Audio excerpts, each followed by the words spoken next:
లింటులోని 7వ దినములకు ఏర్పాటు చేయబడిన సువార్త పాఠము లూకా సువార్త 21వ అధ్యాయము 5వ వచనం నుంచి 9వ వచనం వరకు ఈ విధంగా రాయబడి. కొందరు ఇది అందమైన రాళ్లతోనూ అర్పితములతోనూ శృంగారింపబడినదని దేవాలయమును గూర్చి మాట్లాడుచుండగా, ఆయన ఈ కట్టడములు మీరు చూచుచున్నారే, వాటిలో రాతి మీద రాయి ఉండకుండా అవి పడవేయబడు దినములు వచ్చుచున్నామని చెప్పారు.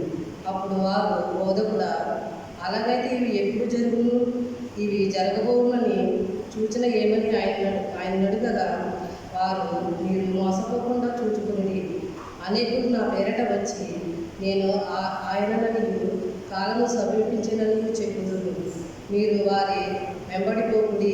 మీరు యుద్ధములను గూర్చి కలహములను గూర్చి వినినప్పుడు జడేకుడి.